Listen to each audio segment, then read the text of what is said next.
আসসালামু আলাইকুম রহমতুল্লাহ বরকাত। আসলে নবীজির জীবনী আমরা যতই পড়ব ততই মুগ্ধ হব, বিমোহিত হব, বিস্ময়ে আবির্ভূত হতে হবে আমাদেরকে এবং অবাক নেত্রে ভাবতে হবে যে আসলে কি পড়ছি আমি, এটাই কোনো থ্রিলার নাকি নোবেলকেও হার মানাবে। বিশ্বনবীর জীবনের চেয়ে মজাদার, বৈচিত্র্যময় এবং সবচেয়ে শিক্ষণীয় জীবনী পৃথিবীতে আর কারো হতে পারে না। কারণ যার ক্ষেত্রে আল্লাহ সুবহানাহু ওয়া তাআলা স্বয়ং নিজে বলেছেন, ইন্নাকা লাআলা খুলুকিন আযীম ওয়া মা আরসালনাকা ইল্লা রাহমাতাল লিল আলামিন, তার চাইতে ভালো কেউ আর হতে পারে না। এজন্যই তো তাকে সাইয়্যিদুল আম্বিয়া, নবীদের সর্দার করে আল্লাহ পাক পাঠিয়েছেন। তো নবী জীবনে আল্লাহ পাক এমন অসংখ্য ঘটনা ঘটিয়েছেন যেগুলো প্রমাণ করে তিনি ছিলেন সত্য নবী, হক নবী, খাতামুন নবিয়্যিন। মা কানা মুহাম্মাদুন আবা আহাদিম মির রিজালিকুম ওয়ালাকিন রাসূলুল্লাহি ওয়া খাতামান নবিয়্যিন। আমার নবী শেষ নবী, আমার নবীর পরে আর কোনো নবী নেই। তো সেই বিশ্বনবী মুহাম্মদুর রাসূলুল্লাহ সাল্লাল্লাহু আলাইহি ওয়াসাল্লাম যখন মক্কা ছেড়ে মদিনার পথে হিজরত করছেন, তখনকার ঘটনা বুখারী শরীফের 3615 নম্বর হাদিসে বর্ণিত হয়েছে। বিখ্যাত সাহাবী বারা ইবনে আযিব রাদিয়াল্লাহু তাআলা আনহু থেকে বর্ণিত, তিনি বলেন, একদিন খলিফাতুল মুসলিমিন আবু বকর সিদ্দিক রাদিয়াল্লাহু তাআলা আনহু আমার বাবার কাছ থেকে একটি হাওদা কিনতে আসলেন। হাওদা কেনার পর আবু বকর সিদ্দিক রাদিয়াল্লাহু তাআলা আনহু বারা ইবনে আযিব রাদিয়াল্লাহু তাআলা আনহু অর্থাৎ আযিব রাদিয়াল্লাহু তাআলা আনহুকে বললেন যে আপনার সন্তানকে আমার সাথে পাঠান হাওদাটি বয়ে নিয়ে আমার বাসায় পৌঁছে দেওয়ার জন্য।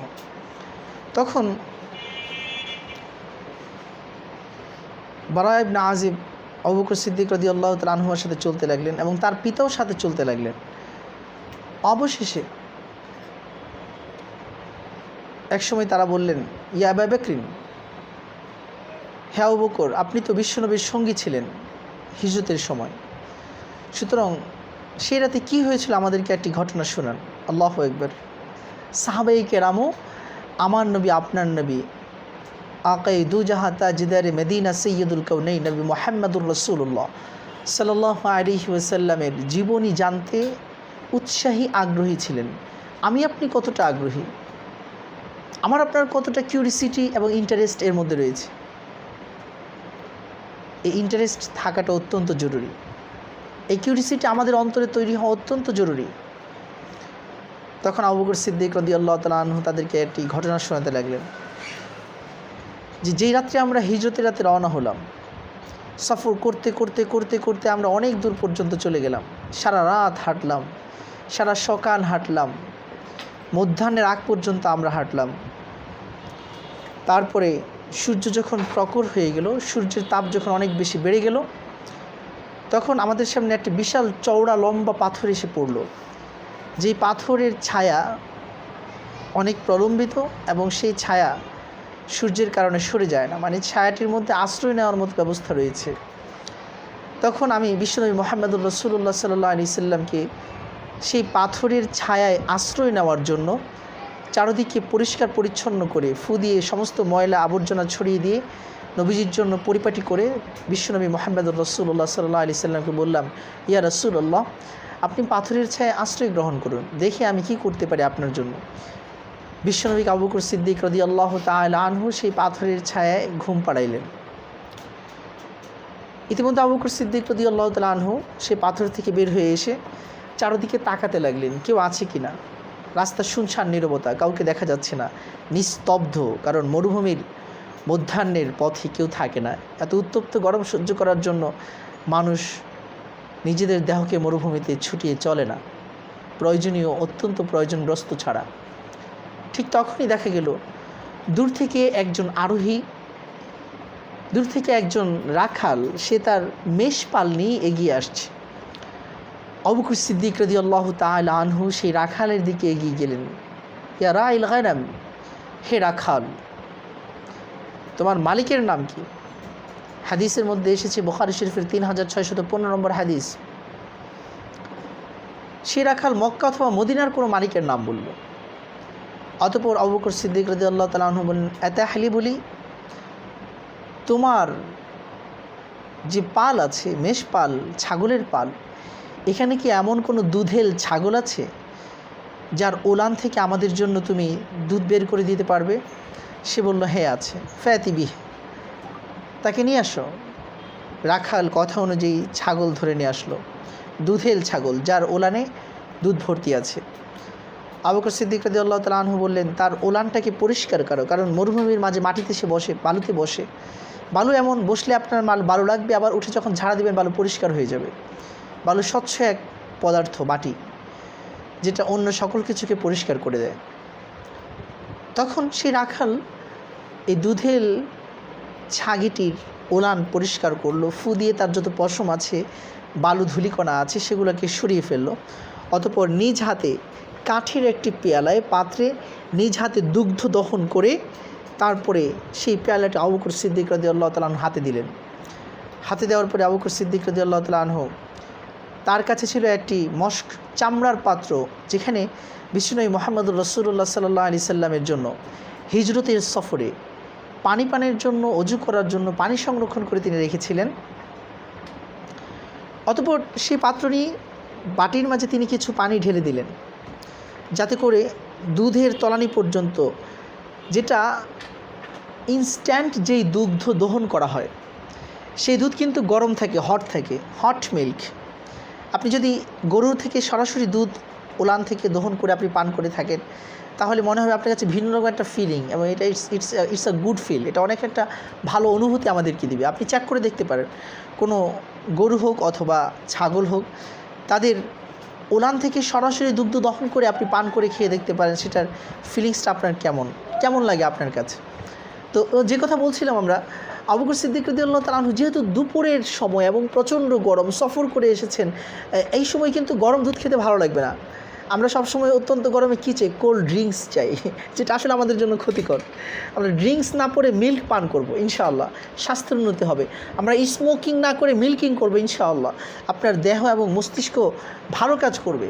তো যে কথা বলছিলাম, বিশ্বনবী মুহাম্মদুর রাসূলুল্লাহ সাল্লাল্লাহু আলাইহি ওয়াসাল্লামের জন্য আবু বকর সিদ্দিক রাদিয়াল্লাহু তাআলা আনহু দুধের পেয়ালাটি নিয়ে নবীজির কাছে হাজির হলেন। দেখলেন নবীজি ঘুমিয়ে আছেন। তিনি নবীজিকে জাগানো সমুচিত মনে করলেন না যে এখন নবীজিকে জাগাবেন তিনি, তাই নবীজির ঘুম পূর্ণ হতে দিলেন। কিছুক্ষণ পর নবীজি নিজেই জেগে উঠলেন। জেগে ওঠার পর, ইয়া রাসূলুল্লাহ আতাহলিবু, আপনি কি আতাশরাবু, আপনি কি পান করবেন? তখন বিশ্বনবী মুহাম্মদুর রাসূলুল্লাহ সাল্লাল্লাহু আলাইহি সাল্লাম এর জন্য আবু বকর সিদ্দিক রাদিয়াল্লাহু তাআলা দুধের পেয়ালাটি এগিয়ে দিলেন, তাতে কিছু পানি ঢেলে দিলেন, দুধটা ঠান্ডা হয়ে গেল নিচ পর্যন্ত। বিশ্বনবী সেই দুগ্ধ পান করলেন। পান করার পর বিশ্বনবী মুহাম্মদুর রাসূলুল্লাহ সাল্লাল্লাহু আলাইহি সাল্লাম বললেন যে, এখনও কি সফরের সময় হয়নি? আবু বকর সিদ্দিক রাদিয়াল্লাহু তাআলা বললেন, অবশ্যই ইয়া রাসূলুল্লাহ, চলুন। যখন তারা চলতে শুরু করলেন, মালাতিশ শামস, সূর্য ঢলে পড়েছে, অর্থাৎ বিকাল হতে শুরু করেছে, সূর্যের তাপদাহ কমতে শুরু করেছে। ওয়াত্তাবা'না সুরাকাতু ইবনু মালিকিন ফাকুলতু উতিনা ইয়া রাসূলুল্লাহ। বিশ্বনবী যখন চলছেন, এমন সময় পিছন থেকে কারো আসার আওয়াজ শোনা গেল।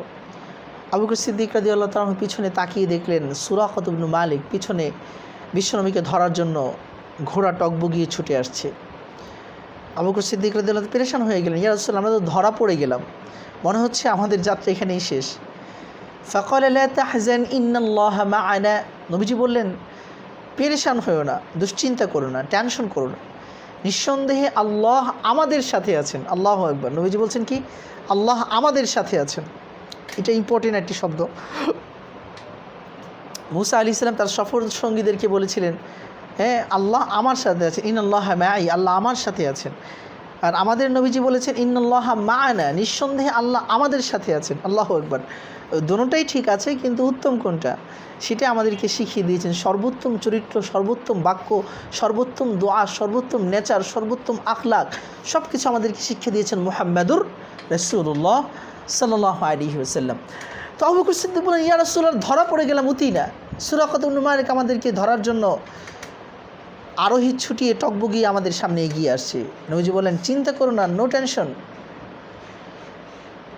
যখন এ কথা বলা হলো, ইন্নাল্লাহা মা'ানা, নিশ্চয় আল্লাহ আমাদের সাথে আছেন। ফাদা আলাইহি, দা এটা আলা যুগে আসলে বদদোয়া হয়ে যায়।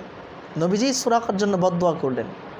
মূল পয়েন্ট এখানেই, নবীজির বদদোয়া এতটাই কাজে লেগেছে, নবীজি সাল্লাল্লাহু আলাইহি ওয়াসাল্লাম বদদোয়া করার সাথে সাথে সুরাকা ধপাস করে মাটির নিচে ঢুকে গেছে। আল্লাহু আকবার। অর্থাৎ সুরাকার যে ঘোড়া সেটা পেট পর্যন্ত মাটির নিচে দেবে গেছে, তার পাও মাটির নিচে ঢুকে গেছে কোমর পর্যন্ত, উরু পর্যন্ত। চিন্তা করে দেখেন কি ভয়ঙ্কর অবস্থা। এটি কি পৃথিবীর স্বাভাবিক প্রাকৃতিক নিয়ম? না, এটা অবশ্যই অলৌকিক একটি ঘটনা, যেটা মুজিজাতুন নবী সাল্লাল্লাহু আলাইহি সাল্লাম, আমার প্রিয় নবীর মুজিজা ছিল, অলৌকিক বিষয় ছিল।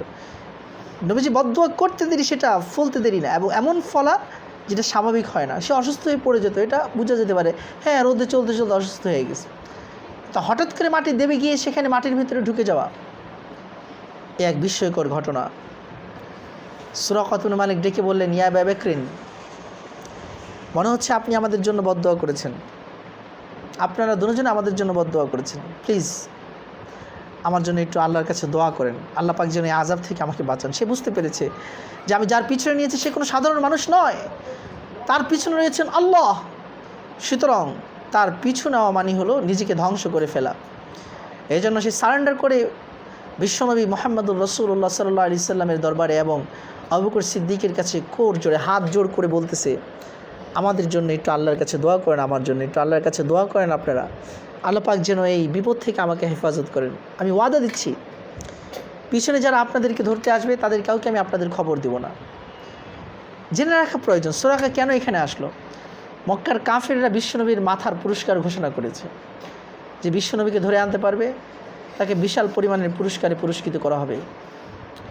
এই লোভে সুরাকা নয়, শুধু সারা মক্কার এবং আশেপাশের গোত্রের যারা বীর ছিল, বাহাদুর ছিল, তারা বিশ্বনবীকে খুঁজতে বের হয়ে গেছে, কে মোহাম্মদকে ধরে আনতে পারবে কিংবা তার খবর দিতে পারবে। কী টেনশন ছিল তাদের। আল্লাহু আকবার। নবী সাল্লাল্লাহু আলাইহি ওয়াসাল্লাম আল্লাহর দাওয়াত দিতেন, সেটা তাদের মক্কায় সহ্য হলো না, নির্যাতন করা হয়েছে নবীজির সাথীদেরকে। অতঃপর নবী সাল্লাল্লাহু আলাইহি ওয়াসাল্লাম যখন সেই মক্কা ত্যাগ করে যাচ্ছেন, তারপরেও তাদের সহ্য হচ্ছে না যে মুহাম্মদকে মারতে হবে, নাউজুবিল্লাহি মিন যালিক, তাকে ধরতে হবে, তাকে পালিয়ে যেতে দেওয়া যাবে না। আসলে মনে রাখতে হবে, ইসলামের কাজ যখনই আমরা করব, সত্যিকার ইসলামকে যখন সমাজের মধ্যে প্রতিষ্ঠিত করতে চাইব, তখন কিন্তু আমাদের উপরেই এই খড়গ হস্ত নেমে আসবে, আমাদের উপরে অত্যাচারের স্ট্রিম রুলার নেমে আসবে। এটা বাস্তব সত্য কথা। এই জন্য সুরাকা ইবনে মালিক সেই লোভে বিশ্বনবীর পিছু নিয়েছিল। নবী করিম সাল্লাল্লাহু আলাইহি সাল্লামকে সুরাকা লক্ষ্য করে বলছেন, ইয়া রাসূলুল্লাহ, আপনি আল্লাহর কাছে আমার পক্ষে দোয়া করুন, ইনশাআল্লাহ। নাউজুবিল্লাহ, ইনশাআল্লাহ তো সে বলেনি, তখন সে মুসলমান ছিল না। তো সে বলছে, আমি পিছন থেকে যারা আসবে তাদের কাউকে আপনার খবর দিব না, তাদেরকে আমি ফিরিয়ে নিয়ে যাব, তাদেরকে বলবো, এদিকে আসতে দিব না। তখন নবী করিম সাল্লাল্লাহু আলাইহি সাল্লাম তার জন্য দোয়া করলেন। দেখেন, বিশ্বনবীজি রাহমাতাল লিল আলামিন, এটাও এই ঘটনার প্রমাণ। কারণ হলো, নবীজি চাইলে তাকে হত্যা করতে পারতেন, কিন্তু নবীজি তাকে হত্যা করেন না, বরং ছেড়ে দিয়েছেন। একটি জীবনকে বিশ্বনবী রক্ষা করেছেন, যেখানে তার জীবন নেওয়া বিশ্বনবীর জন্য সম্পূর্ণ হালাল এবং বৈধ ছিল। কারণ সে নবীজিকে মারতে এসেছে, সে দস্যু এবং ডাকাত বাহিনী। তখন বিশ্বনবী তার জন্য দোয়া করার সাথে সাথে আল্লাহ পাক সুরাকাকে আবার মাটি থেকে উপরে উঠায় দিলেন। সুরাকা ইবনে মালিক তার ঘোড়া ছুটিয়ে পিছন দিকে চলতে শুরু করলেন, অর্থাৎ মদিনা মক্কার দিকে ফিরে যেতে লাগলেন। এবং আশেপাশে যার সাথে দেখা হয়েছে, যারা নবীজিকে খুঁজতে বের হয়েছে, তাদেরকে বলতে লাগলেন, এখানে কেউ না, আমি দেখে এসেছি, চলো আমার সাথে। সবাইকে নিজের সাথে নিয়ে তিনি মদিনায় ফিরে গিয়েছেন। আসলে এখানেই হলো আল্লাহ পাকের খেলা। ওমা কারু ওমা কার আল্লাহ, আল্লাহু খায়রুল মাকিরিন। আল্লাহ পাক পবিত্র কোরআনে হাকিমের মাঝে বলেন যে তারাও কৌশল করে, তারাও চক্রান্ত করে, আমিও কৌশলে জবাব দিই, আর আমার চাইতে উত্তম কৌশল অবলম্বনকারী পৃথিবীতে আর কেউ নাই। সুতরাং এই ইয়াকিন, যদি আজকের যে সবক, দুইটা সবক, এক হলো যে আমার নবীর মুজিজা, অর্থাৎ আমার নবীর সত্য, আমরা সত্য নবীর পিছনে আছি। দুই হলো এই সবক গ্রহণ করা যে কোনো অবস্থায় আল্লাহ আমার সাথে আছেন, ইন্নাল্লাহা মা'ানা, নিঃসন্দেহে আল্লাহ আমার সাথে আছেন। এই আত্মবিশ্বাস যে মুমিনের অন্তরে থাকবে, সে পৃথিবীর কোনো কাজ করতে ভয় পাবে না, পিছপা হবে না। ইসলামকে আল্লাহর জমিনে প্রতিষ্ঠিত করতে, আল্লাহর দাওয়াতকে সারা পৃথিবীতে ছড়িয়ে দিতে কখনো সে ভয় পাবে না। অকুতভয় সৈনিকের মতো নির্ভয়ে, নিশ্চিন্তে, নির্ভাবনায় সে দিনের কাজ করে যাবে। আল্লাহ পাক আমাদের সকলকে বিশ্বনবীর এই মুজিজা থেকে শিক্ষা গ্রহণ করে আমাদের জীবনকে সিরাতুন নবীর আলোয় আলোকিত করার তৌফিক দান করুন।